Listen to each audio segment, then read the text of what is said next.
السلام علیکم ورحمۃ اللہ وبرکاتہ نحمدہ ونصلی علی رسولہ الکریم اما بعد۔ ہم لوگ تعوذ کا ترجمہ تفسیر پڑھ چکے تھے۔ فرسٹ جو ہمارا لیکچر تھا، جو فرسٹ ہمارا سبق تھا وہ تعوذ پہ تھا۔ تو ایک اور بات کی طرف وضاحت کر دوں کہ جو ورڈ ہوتا ہے وہ تعوذ ہوتا ہے، ٹھیک ہے۔ کچھ بہنیں تعوذ پڑھ رہی تھیں، تعوذ نہیں کہتے، تعوذ ہوتا ہے، کیونکہ واو کے اوپر تشدید ہے تو تعوذ اس کو پڑھیں گے۔ تو آج انشاءاللہ العزیز ہم لوگ سورۃ الفاتحہ کی فضیلت، اس کی اہمیت اور اس کے شان نزول کے بارے میں بات کریں گے۔ تو نیکسٹ ہمارا انشاءاللہ جو سبق ہوگا، کل فرائیڈے ہے، فرائیڈے کی تو ویسے بھی آپ کو چھٹی ہے، تو نیکسٹ ڈے ہم انشاءاللہ العزیز سورہ فاتحہ سٹارٹ کریں گے، تب ہم بسم اللہ کا ترجمہ بھی اور تفسیر دیکھیں گے۔ آج انشاءاللہ سورۃ الفاتحہ کی جو تفسیر ہے وہ دیکھ لیتے ہیں اور اس کے شان نزول، اس کی فضیلت و اہمیت کے بارے میں۔ اعوذ باللہ من الشیطان الرجیم، بسم اللہ الرحمن الرحیم۔ رب اشرح لی صدری ویسر لی امری واحلل عقدۃ من لسانی یفقہوا قولی۔ اللہم بارک لنا فی اوقاتنا، اللہم فقہنا فی الدین، اللہم انی اسألک الہدی والتقی والعفاف والغنی، اللہم الہمنی رشدی واعذنی من شر نفسی۔ سورۃ الفاتحہ مکی سورت ہے۔ اس میں 7 آیہ مبارکہ اور 1 رکوع ہیں، یعنی کہ 1 رکوع پہ یہ مشتمل، 7 آیہ مبارکہ پہ مشتمل ہے یہ سورہ مبارکہ، اور قرآن مجید کی سب سے واحد یہ سورہ مبارکہ ہے جو ایک ہی بار نازل ہوئی، کیونکہ قرآن مجید کی جو باقی سورہ مبارکہ ہیں وہ مختلف اوقات میں اور ضرورت اور حالات کے تحت اللہ رب العزت نے مختلف سٹیپ میں ان کو نازل کیا، لیکن یہ جو سورۃ الفاتحہ ہے، اس سورہ مبارکہ کو اللہ رب العزت نے ایک ہی بار نازل کیا ہے۔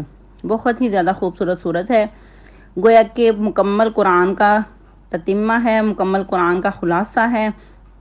سارا قرآن ایک طرف اور سورہ فاتحہ ساری اس کے یعنی کہ جو خلاصہ ہے، اس کا نچوڑ ہے۔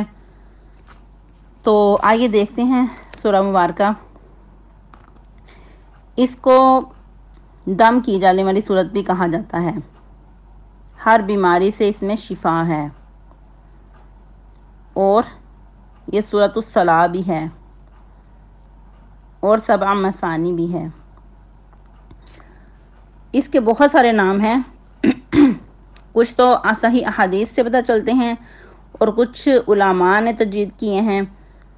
تو سب سے جو مشہور و معروف نام ہے اس کا وہ سورۃ الفاتحہ ہے۔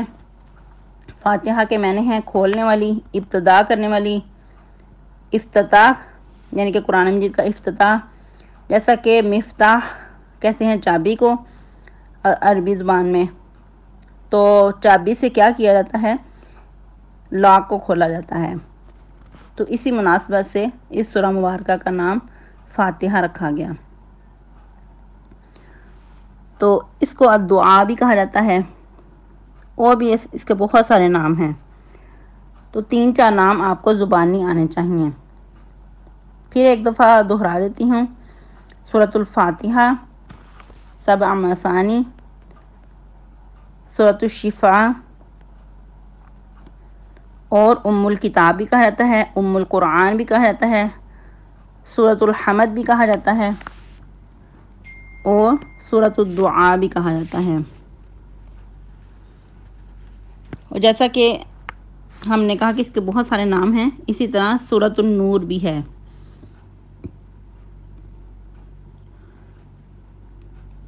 اس میں ایک واقعہ ملتا ہے، جیسا کہ سورہ نور ہم نے کہا، سورۃ النور، تو ایک مرتبہ نبی کریم صلی اللہ علیہ وسلم تشریف فرما تھے، آپ صلی اللہ علیہ وسلم کے پاس جبرائیل علیہ السلام بھی بیٹھے ہوئے تھے، کیونکہ جبرائیل علیہ السلام آپ کے پاس اکثر آیا کرتے تھے اور اہم احکامات لے کر آیا کرتے تھے۔ اسی طرح جبرائیل علیہ السلام تشریف فرما تھے تو ایک زوردار آواز سنائی دی، جبرائیل علیہ السلام نے سر مبارک اٹھا کر اوپر کی طرف دیکھا تو پھر فرمایا کہ آج آسمان کا دروازہ کھلا ہے، اور آسمان کا جو دروازہ کھلا ہے وہاں سے ایک فرشتہ نازل ہوا ہے، اور وہ فرشتہ جو آج سے پہلے کبھی نازل نہیں ہوا، یعنی کہ دنیا پہ نہیں آیا، بلکہ اسپیشلی آج ہی آیا ہے۔ اللہ رب العزت نے آج ہی اس فرشتے کو بھیجا ہے، اور کیا اس کا کام ہے، کس کام کے لیے وہ زمین پہ آیا ہے، آپ کو دو نوروں کی بشارتیں دینے کے لیے، ایک سورۃ البقرہ کی آخری آیہ مبارکہ اور سورۃ الفاتحہ۔ پھر فرمایا کہ جو بھی اس کو پڑھ کے دعا کرتا ہے، اس کے ذریعے مانگتا ہے، تو اللہ رب العزت اس کو عطا کرتے ہیں، گویا کہ یہ مستجاب الدعا ہے، دعا کی قبولیت کے لیے یہ اہم کردار ادا کرتی ہیں۔ ایک سورۃ الفاتحہ اور دوسری سورۃ البقرہ کی آخری آیہ مبارکہ، آمن رسول سے لے کر اینڈ تک۔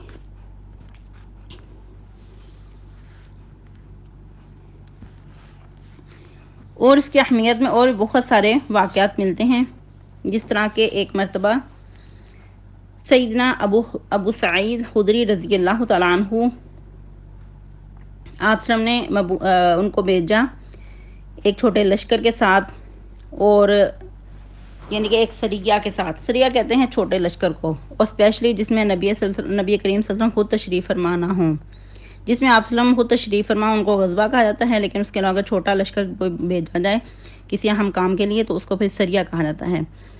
تو اس کے جو اندر ابو سعید خدری رضی اللہ تعالیٰ عنہ بھی تشریف فرما تھے۔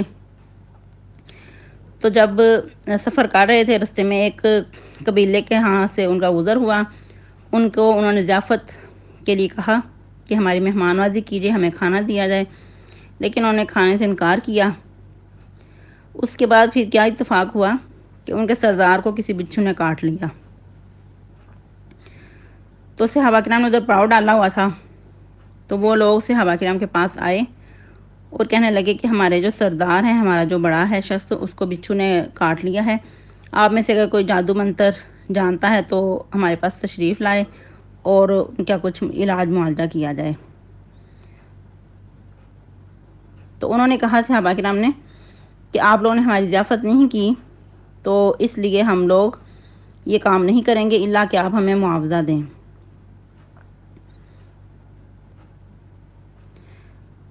خیر، وہ صحابی گئے، سیدنا ابو سعید خدری رضی اللہ تعالیٰ عنہ، انہوں نے جا کے سورۃ الفاتحہ کا دم کیا، تو وہ جو جن کو کاٹا تھا بچھو نے وہ بالکل ٹھیک ہو گئے۔ پھر صحابہ کرام کو انہوں نے بکریاں دیں، غالباً 30 بکریاں تھیں، اور مختلف روایت اور بھی ملتی ہیں کہ اس کے کم و بیش، یعنی کہ اس سے کم یا زیادہ، لیکن جو زیادہ یعنی کہ صحیح روایت وہ 30 بکریاں دی۔ تو کچھ صحابہ نے کہا کہ ہم لوگ یہ بکریاں نہیں لیں گے، یہ ہمارے لیے جائز نہیں، اور کچھ نے کہا کہ لینا جائز ہے۔ خیر، انہوں نے کہا چلیں نبی صلی اللہ علیہ وسلم سے پوچھ لیتے ہیں۔ تو نبی کریم صلی اللہ علیہ وسلم سے جب پوچھا تو آپ صلی اللہ علیہ وسلم نے پوچھا کہ تم نے کیا دم کیا تھا، کیا تم نے پڑھا تھا؟ انہوں نے کہا کہ میں سورۃ الفاتحہ پڑھی تھی، مجھے قرآن کا یہ حصہ زبانی یاد تھا، تو میں نے اس کو یعنی کہ قرآن کا حصہ سمجھ کر دم کر دیا، سورۃ الفاتحہ پڑھ کر دم کر دیا، تو وہ یعنی کہ ٹھیک ہو گیا۔ جو ان کا سردار تھا، جو اس کو عارضہ لاحق تھا، تو وہ ٹھیک ہو گیا۔ تو آپ نے کہا کہ ہاں یہ سورۃ الرقیہ بھی ہے، یعنی کہ دم کی جانے والی بھی صورت ہے۔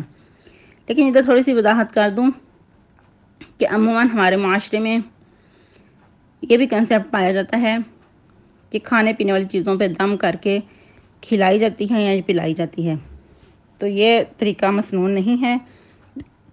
نبی کریم صلی اللہ علیہ وسلم سے جو بھی یعنی کہ ملتے ہیں وہ یہی کہ آپ نے دم کیا، اپنے صحابہ کرام کو دم کیا، اپنے ازواج کو دم کیا، اپنے نواسوں کا دم کیا، لیکن یہ کہیں سے بھی نہیں ملتا کہ آپ نے پانی پہ دم کر کے پلایا ہو یا کچھ کھانے پینے چیزوں پہ دم کر کے ان کو کھلائی ہو۔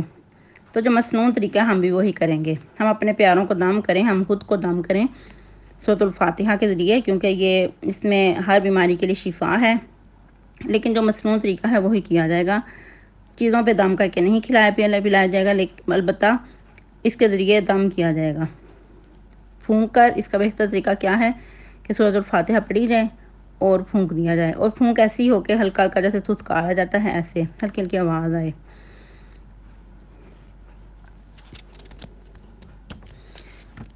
تو جب ایک اور چیز ادھر ہے کہ جو انہوں نے بکریاں اجرت کے طور پر دی تھیں، پھر نبی کریم صلی اللہ علیہ وسلم نے کہا کہ ہاں تم لے لو، یہ تمہاری لیے جائز ہیں، بلکہ آپ نے یہ بھی فرمایا کہ جو سب سے بہترین اجرت ہے وہ کتاب اللہ کی ہے کہ تم اس میں سے لے سکتے ہو، بلکہ آپ نے یہ بھی فرمایا کہ اس میں سے میرا بھی حصہ نکال لو۔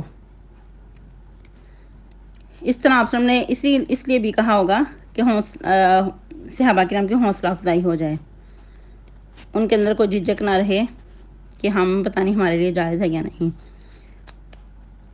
لیکن ایک بات ہے کہ اگر انسان دوسروں کو دم کرتا ہے تو یہ اپنا ایک کاروبار ہی نہ چمکا لے، اپنا یہ بزنس ہی نہ بنا لے کہ لوگوں کو دم کرے اتنی اجرت پہ ہم دم کریں گے، ایسا نہیں، بلکہ اگر کوئی خود دیتا ہے تو پھر انسان لے سکتا ہے۔ اس حدیث سے، اس واقعہ سے ہمیں پتہ چلتا ہے کہ گنجائش نکلتی ہے۔ اس طرح کے اور بھی بہت سارے واقعات ملتے ہیں، تو آپ لوگوں کا لیسن زیادہ نہ ہو جائے، اس پہ مزید انشاءاللہ بات کریں گے۔